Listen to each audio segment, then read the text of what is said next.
అసలు land titling act అంటే ఏమిటి? పేరులోనే ఉంది టైటిలింగ్ యాక్ట్ అంటే మీ భూముల మీద మీకు సర్వ హక్కులు కల్పించే కార్యక్రమమే land titling act. Land titling act అనేది ఎప్పుడు వస్తుంది? It's a process.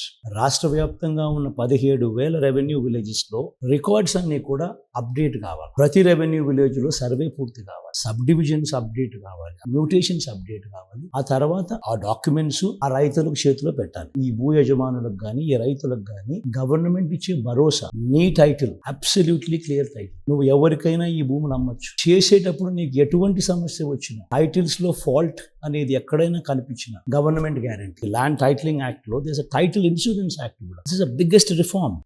మీరు కొన్న భూములు పత్రాలు కరెక్టా కాదో మీకు కరెక్ట్ అవునా కాదో తెలియదు. రేపు పొద్దున మీరు కొనిన తర్వాత ఇంకొకడెవడో నాది ఈ ల్యాండ్ అని చెప్పి ఇంకొకడెవడో వస్తాడు. ఆ ప్రాబ్లమ్ సాల్వ్ చేసుకునే దానికి నువ్వు రెవెన్యూ అధికారుల చుట్టూ తిరుగుతావు, కోర్టుల చుట్టూ తిరుగుతారు. ఇటువంటి ప్రాబ్లమ్స్ కన్నిటికీ ఫుల్ స్టాప్ పెట్టే కార్యక్రమం ఈ ల్యాండ్ టైటిలింగ్ యాక్ట్.